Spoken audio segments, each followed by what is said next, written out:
So hello guys, welcome back to my channel.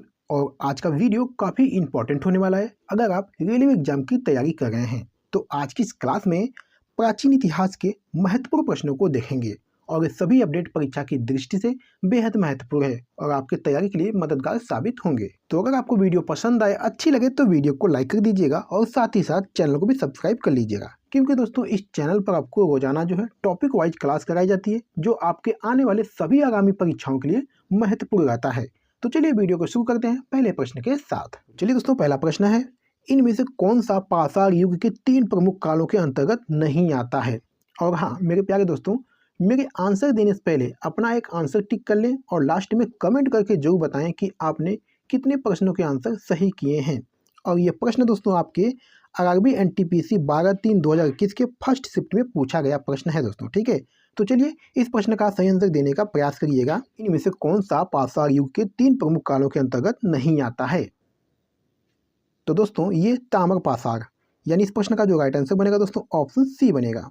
चलिए दोस्तों आपको महत्वपूर्ण पॉइंट बता दें, पाषाण युग में मनुष्य पत्थर के औजारों का प्रयोग करता था। पाषाण युग के 3 चरण पूरा पाषाण, मध्य पाषाण तथा नव पाषाण। ताम्र पाषाण युग नव पाषाण युग के बाद आरंभ हुआ, जिसमें मनुष्य तांबे के औजारों का प्रयोग करने लगा।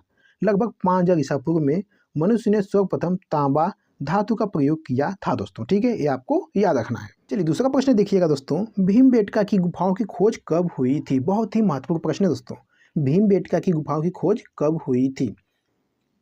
देखिए दोस्तों ये प्रश्न आपके आरआरबी एनटीपीसी 14/3/2021 के सेकेंड शिफ्ट में पूछा गया है। तो मेरे प्यारे साथियों, अगर आप रेलवे ग्रुप डी एग्जाम की तैयारी करना चाहते हैं और हमारे वीडियो पर पहली बार विजिट किए हैं तो चैनल को जरूर सब्सक्राइब कर लें, जिससे हमारी आने वाली सभी वीडियो का नोटिफिकेशन सबसे पहले मिले। तो चलिए इस प्रश्न का सही आंसर देने का प्रयास करिएगा, भीमबेटका की गुफाओं की खोज कब हुई थी। तो मैं कहूँगा दोस्तों ये 1957-58 में हुई थी, यानी इस प्रश्न का जो राइट आंसर बनेगा दोस्तों ऑप्शन बी बनेगा। चलिए मेरे प्यारे साथियों आपको महत्वपूर्ण पॉइंट बता दें, भीमबेटका की गुफाएं भारत के मध्य प्रदेश के रायसेन जिले में स्थित है। ये गुफाएं चारों तरफ से विंध्य पर्वतमालाओं से घिरी हुई है। यह एक पुरापाषाणी गुफा आवास है जिसकी निरंतरता मध्य ऐतिहासिक काल तक रही। इसकी खोज जो है डॉक्टर विष्णु श्रीधर द्वारा 1957-58 में की गई। वर्ष 2003 में यूनेस्को ने इसे विश्व धरोहर स्थल घोषित किया। ये सभी महत्वपूर्ण पॉइंट आपको याद रखना है दोस्तों। चलिए मेरे प्यारे साथियों अगला प्रश्न देखिएगा, भीमबेटका के शैलाश्रय निम्नलिखित में से किसके लिए प्रसिद्ध है। बहुत ही महत्वपूर्ण प्रश्न है दोस्तों, इस प्रश्न का सही आंसर देने का प्रयास करिएगा। भीमबेटका के शैलाश्रय निम्नलिखित में से किसके लिए प्रसिद्ध है। तो मैं कहूँगा दोस्तों ये भारतीय उपमहाद्वीप पर मानव जीवन के प्राचीनतम चिन्हों की वजह से ये प्रसिद्ध है, यानी इस प्रश्न का जो राइट आंसर बनेगा दोस्तों ऑप्शन डी बनेगा। चलिए मेरे प्यारे साथियों को बता दें कि मध्य प्रदेश के विंध्य क्षेत्र में भोपाल के दक्षिण पूर्व में रायसेन जिले में अवस्थित भीमबेटका गुफाओं से मानव जीवन के प्राचीनतम चिन्हों के प्रमाण मिले हैं। यहाँ अधिकांश चित्रकारी मध्य पाषाण युग की हैं, किंतु यहाँ उत्तर पूर्वा पाषाण, ताम्र पाषाण काल, प्रारंभिक ऐतिहासिक और मध्यकालीन युग के भी चित्र मिले हैं दोस्तों, ठीक है, ये आपको याद रखना है। चलिए अगला प्रश्न देखिएगा दोस्तों, भारत में पाषाण कालीन शिला चित्रकारी कहाँ पाई जाती है। चलिए इस प्रश्न का सही आंसर दीजिएगा, भारत में पाषाण कालीन शिला चित्रकारी कहाँ पाई जाती है। तो मैं कहूँगा दोस्तों ये भीमबेटका में पाई जाती है, यानी इस प्रश्न का जो राइट आंसर बनेगा दोस्तों ऑप्शन बी बनेगा। भीमबेटका भारत के मध्य प्रदेश प्रांत के रायसेन जिले में स्थित एक पुरापाषाणिक आवासीय पुरास्थल है, जहाँ पर पाषाण कालीन शिला चित्रकारी पाई जाती है दोस्तों। चलिए मेरे प्यारे साथियों अगला प्रश्न देखिएगा, निम्नलिखित में से कौन सा मानव गतिविधियों एवं सभ्यता के ऐतिहासिक काल का सही कालानुक्रम है। तो मैं कहूँगा दोस्तों ये पूरा पाषाण काल, मध्य पाषाण काल और नव पाषाण काल है, यानी इस प्रश्न का जो राइट आंसर बनेगा दोस्तों ऑप्शन ए बनेगा। चलिए मेरे प्यारे साथियों आपको महत्वपूर्ण पॉइंट बता दें, प्रागैतिहासिक काल से तात्पर्य इतिहास के उस युग से है जब मानव ने लिपि अथवा लेखन का विकास नहीं किया था और उसका जीवन जो है पत्थरों के इर्द गिर्द सीमित था, इसलिए इसे पाषाण काल भी कहते हैं। इस पाषाण काल अथवा प्रागैतिहासिक काल को 3 भागों में बांटकर देखा जा सकता है, पूरा पाषाण काल, मध्य पाषाण काल तथा नव पाषाण काल दोस्तों, ठीक है, ये आपको याद रखना है। चलिए मेरे प्यारे साथियों अगला प्रश्न देखिएगा, सिंधु घाटी सभ्यता के समय में शिल्प निर्माण के लिए सीप कहाँ से प्राप्त किए जाते थे। बहुत ही महत्वपूर्ण प्रश्न है दोस्तों, इस प्रश्न का सही आंसर दीजिएगा। सिंधु घाटी सभ्यता के समय में शिल्प निर्माण के लिए सीप कहाँ से प्राप्त किए जाते थे?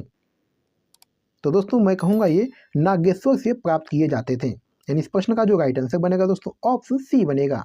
आपको बता दें दोस्तों कि सिंधु घाटी सभ्यता के समय में शिल्प निर्माण के लिए सीप जो है नागेश्वर यानी गुजरात से प्राप्त किए जाते थे। इस सभ्यता के विभिन्न स्थलों से कला के जो रूप प्राप्त हुए हैं उनमें मोहरे, मिट्टी के बर्तन, आभूषण, पकी हुई मिट्टी की मूर्तियां आदि शामिल हैं। ये आपको याद रखना है। चलिए अगला प्रश्न देखिएगा दोस्तों, सिंधु घाटी सभ्यता का निम्न में से कौन सा स्थल पंजाब में स्थित है? बहुत ही महत्वपूर्ण प्रश्न है दोस्तों। सिंधु घाटी सभ्यता का निम्न में से कौन सा स्थल जो है पंजाब में स्थित है? तो दोस्तों ये रोपड़ जो है पंजाब में स्थित है। यानी इस प्रश्न का जो राइट आंसर बनेगा दोस्तों ऑप्शन डी बनेगा। ये प्रश्न दोस्तों आपके आरआरबी एनटीपीसी स्टेज 2 में 12/6/2022 के फर्स्ट शिफ्ट में पूछा गया प्रश्न है दोस्तों। चलिए आपको बता दें दोस्तों कि सिंधु घाटी सभ्यता स्थल रोपड़ की खोज जो है 1950 में बीबी लाल के द्वारा की गई। यह स्थल पंजाब के रोपड़ जिला में सतलज नदी के तट पर स्थित है। यहाँ से मनुष्य के साथ पालतू कुत्ते दफनाए जाने का साक्ष्य मिला था दोस्तों। ठीक है, ये आपको याद रखना है। चलिए मेरे प्यारे साथियों अगला प्रश्न देखिएगा, धौलावीरा किस राज्य में स्थित है? बहुत ही महत्वपूर्ण प्रश्न है दोस्तों। धौलावीरा किस राज्य में स्थित है? तो मैं कहूँगा दोस्तों ये गुजरात राज्य में स्थित है। यानी इस प्रश्न का जो राइट आंसर बनेगा ऑप्शन ए बनेगा। चलिए आपको महत्वपूर्ण पॉइंट बता दें, धौलावीरा गुजरात के कच्छ जिले के भचाऊ तालुका में स्थित पुरातात्विक स्थल है। इस स्थल की खोज 1968 में जगपति जोशी द्वारा की गई थी। यहाँ पाए गए कलाकृतियों में टेराकोटा, मिट्टी के बर्तन, मोती, सोने एवं तांबे के गहने, जानवरों की मूर्तियाँ, उपकरण, कलश इत्यादि पाए गए थे। जुलाई 2021 में यूनेस्को ने धौलावीरा को भारत के 40वें विश्व धरोहर स्थल के रूप में घोषित किया था दोस्तों। इस प्रतिष्ठित सूची में शामिल होने वाला सिंधु सभ्यता का भारत का यह पहला स्थल है दोस्तों। ठीक है, ये आपको याद रखना है। चलिए मेरे प्यारे साथियों अगला प्रश्न देखिएगा, मोहनजोदड़ो में पाया गया विशाल स्नानागार एक क्या था? तो मैं कहूँगा दोस्तों मोहनजोदड़ो में पाया गया विशाल स्नानागार एक विशाल आयताकार टैंक था। यानी इस प्रश्न का जो राइट आंसर बनेगा दोस्तों ऑप्शन डी बनेगा। चलिए आपको बता दें कि मोहनजोदड़ो में पाया गया विशाल स्नानागार एक विशाल आयताकार टैंक था दोस्तों। मोहनजोदड़ो सिंधु घाटी सभ्यता का सबसे बड़ा स्थल था। इसकी खोज राखल दास बनर्जी ने 1922 में की थी। यहाँ से एक सील में 3 मुख वाले देवता पशुपतिनाथ की मूर्ति मिली थी दोस्तों। ठीक है, ये आपको याद रखना है।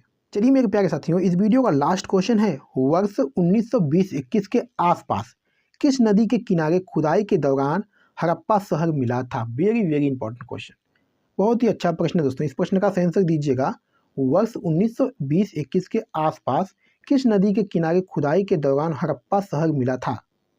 तो मैं कहूँगा दोस्तों ये रावी नदी के किनारे पर मिला था। यानी इस प्रश्न का जो राइट आंसर बनेगा दोस्तों ऑप्शन डी बनेगा। चलिए दोस्तों आपको महत्वपूर्ण पॉइंट बता दें, हड़प्पा शहर सिंधु सभ्यता का एक शहर है जो पाकिस्तान के मोंटगोमरी जिले में रावी नदी के तट पर वर्ष 1920-21 में खुदाई के दौरान मिला था। इसके उत्खननकर्ता दयाराम साहनी एवं मधोस्वरूप वत्स थे। तो ये महत्वपूर्ण पॉइंट दोस्तों आपको याद रखना है। तो मेरे प्यारे साथियों वीडियो के ऊपर समाप्त करते हैं आज की वीडियो में बस इतना ही। अगर आपको वीडियो पसंद आई है, अच्छी लगे तो वीडियो को लाइक कर दें और साथ ही साथ चैनल को भी सब्सक्राइब कर लें, क्योंकि दोस्तों इस चैनल पर आपको रोजाना जो है टॉपिक वाइज क्लास कराई जाती है जो आपके आने वाले सभी आगामी परीक्षाओं के लिए महत्वपूर्ण रहता है। तो चलिए फिर मिलते हैं आपसे अगली वीडियो में, तब तक के लिए धन्यवाद।